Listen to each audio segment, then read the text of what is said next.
YouTube thumbnail কিভাবে ব্যবহার করবেন। ইউটিউব থাম্বনেল, এই যে আমি যে ইউটিউব থাম্বনেলটা বানাইছি, এই থাম্বনেলটা কিভাবে বানাইবেন জাস্ট 2 মিনিটে আপনারা ইউটিউবের থাম্বনেলটা বানাতে পারবেন।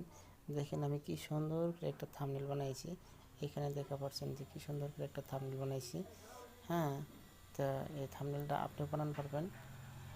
এই থাম্বনেলটা যদি আপনি বানাবেন চান, কীভাবে বানাবেন আমি সম্পূর্ণভাবে দেখা দিয়েছি।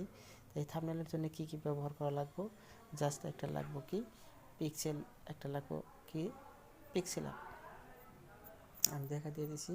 এই পিক্সেল অ্যাপটা আপনার লাগবে, পিক্সেল অ্যাপটা, এই পিক্সেল অ্যাপটা ডাউনলোড করা লাগবে। এই পিক্সেল অ্যাপটা কোথায় ডাউনলোড করে নেবেন, ডাইরেক্ট প্লে স্টোরে যাবেন, প্লে স্টোরে যেয়ে পিক্সেল অ্যাপ সার্চ করবেন, আর সার্চ করে ইনস্টল করবেন। ইনস্টল করার লগে লগে আপনি পিক্সেল অ্যাপে চলেন। এই দেখেন এরা পিক্সেল অ্যাপ দেখেন এরকম থাম্বনেল বানাইছি, এরকম করে আপনি বানান পারবেন।